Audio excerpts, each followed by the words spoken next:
Cinderella. A fairy tale by the Brothers Grimm.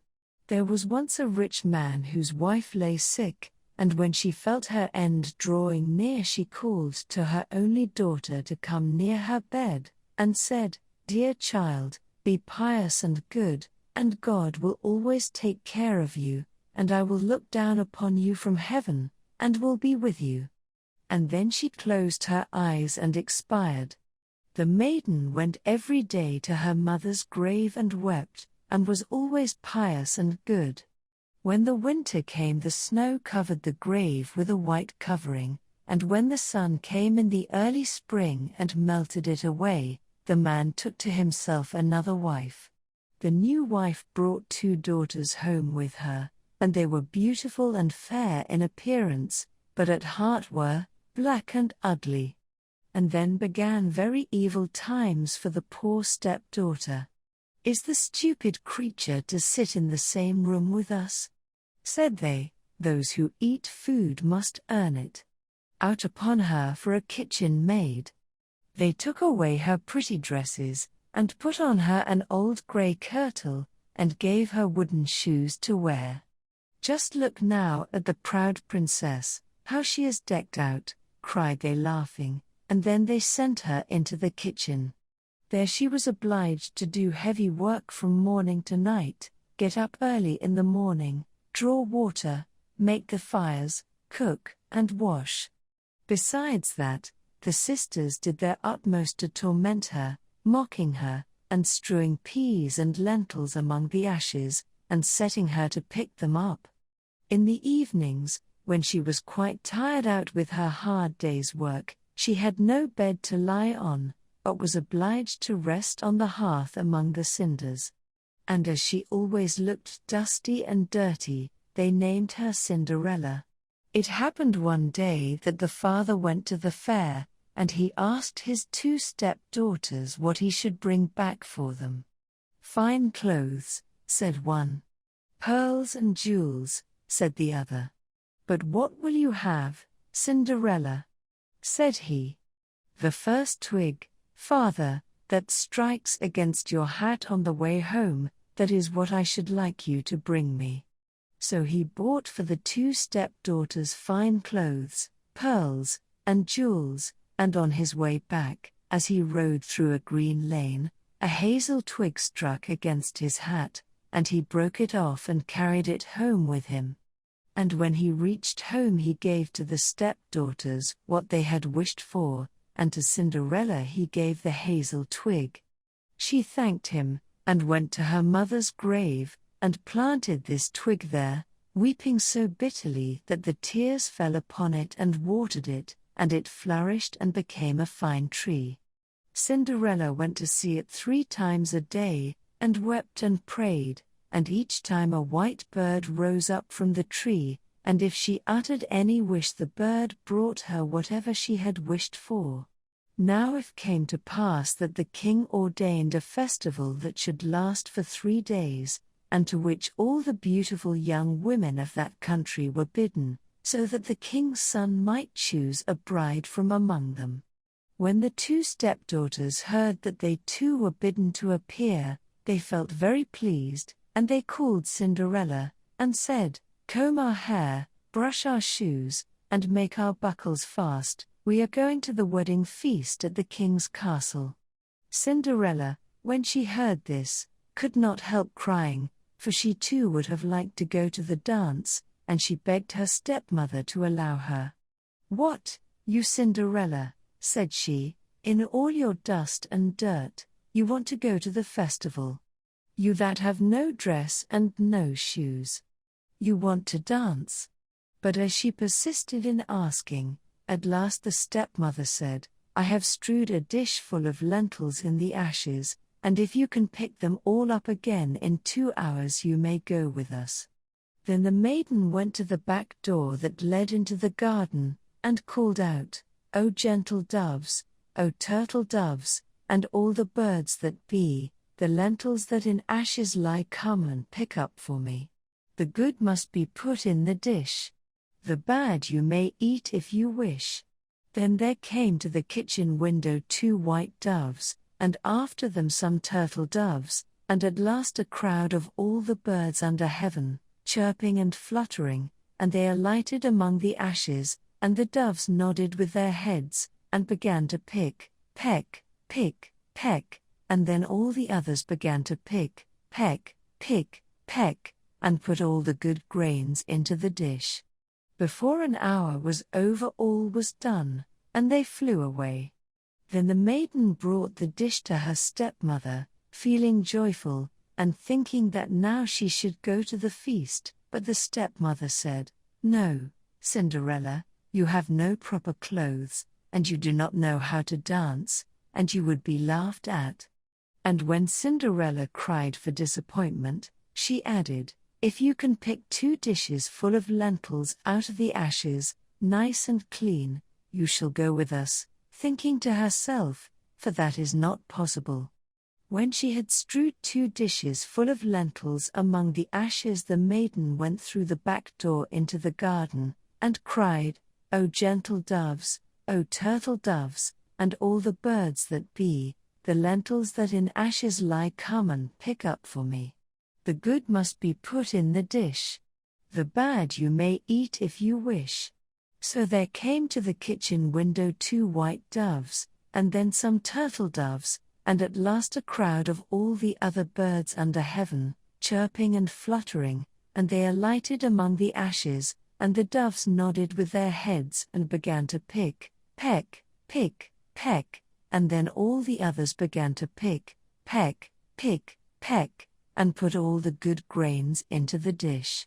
And before half an hour was over it was all done, and they flew away. Then the maiden took the dishes to the stepmother, feeling joyful, and thinking that now she should go with them to the feast, but she said, "All this is of no good to you, you cannot come with us, for you have no proper clothes, and cannot dance, you would put us to shame." Then she turned her back on poor Cinderella, and made haste to set out with her 2 proud daughters.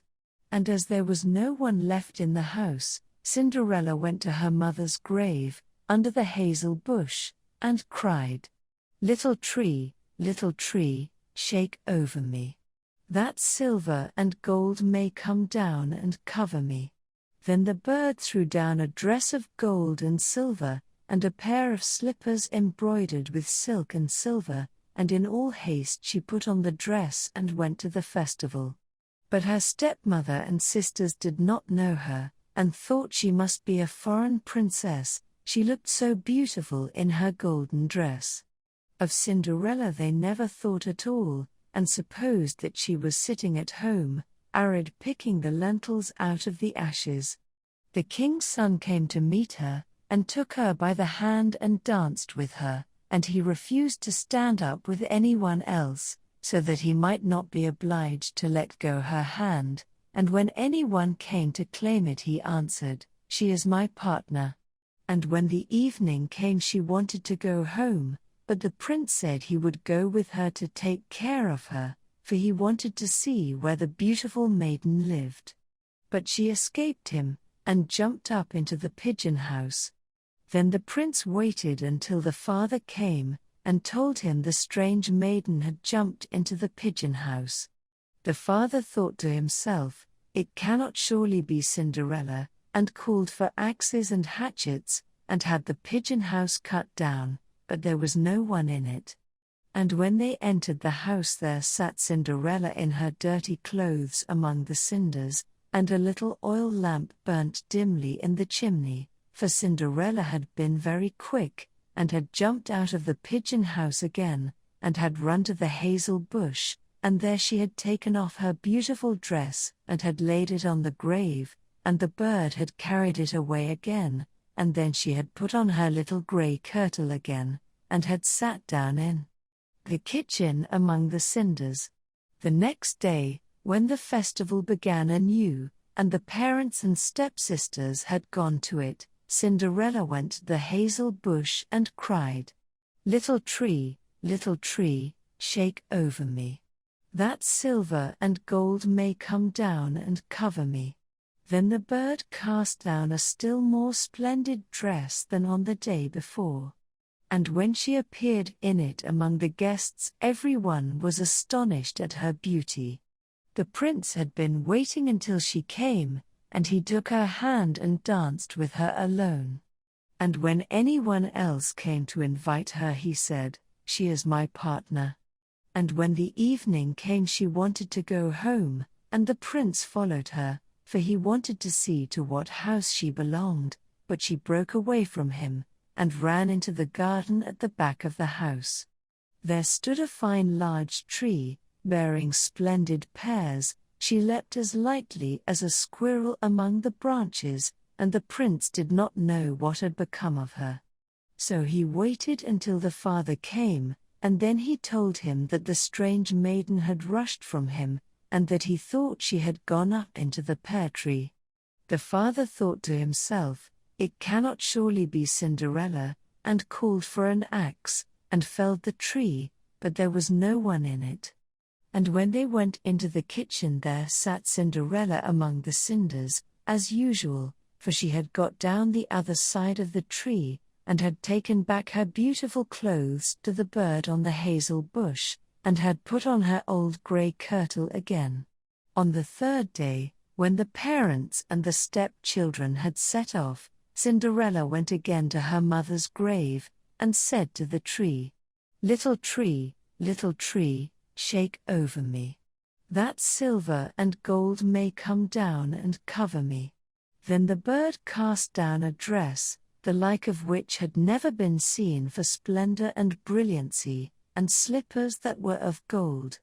And when she appeared in this dress at the feast, nobody knew what to say for wonderment. The prince danced with her alone, and if anyone else asked her, he answered, "She is my partner." And when it was evening, Cinderella wanted to go home, and the prince was about to go with her, when she ran past him so quickly that he could not follow her. But he had laid a plan, and had caused all the steps to be spread with pitch, so that as she rushed down them, the left shoe of the maiden remained sticking in it. The prince picked it up, and saw that it was of gold, and very small and slender. The next morning he went to the father and told him that none should be his bride save the one whose foot the golden shoe should fit. Then the two sisters were very glad, because they had pretty feet. The eldest went to her room to try on the shoe, and her mother stood by. But she could not get her great toe into it, for the shoe was too small. Then her mother handed her a knife, and said, "Cut the toe off, for when you are queen you will never have to go on foot." So the girl cut her toe off, squeezed her foot into the shoe, concealed the pain, and went down to the prince. Then he took her with him on his horse as his bride, and rode off. They had to pass by the grave, and there sat the two pigeons on the hazel bush, and cried, "There they go, there they go. There is blood on her shoe. The shoe is too small. Not the right bride at all." Then the prince looked at her shoe, and saw the blood flowing. And he turned his horse round and took the false bride home again, saying she was not the right one, and that the other sister must try on the shoe.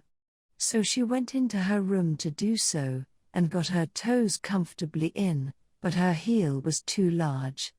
Then her mother handed her the knife, saying, "Cut a piece off your heel. When you are queen you will never have to go on foot." So the girl cut a piece off her heel, and thrust her foot into the shoe, concealed the pain, and went down to the prince, who took his bride before him on his horse and rode off. When they passed by the hazel bush, the two pigeons sat there and cried, "There they go, there they go. There is blood on her shoe. The shoe is too small. Not the right bride at all." Then the prince looked at her foot, and saw how the blood was flowing from the shoe, and staining the white stocking. And he turned his horse round and brought the false bride home again. "This is not the right one," said he. "Have you no other daughter?" "No," said the man, Only my dead wife left behind her a little stunted Cinderella. It is impossible that she can be the bride. But the king's son ordered her to be sent for, but the mother said, "Oh no. She is much too dirty, I could not let her be seen." But he would have her fetched, and so Cinderella had to appear.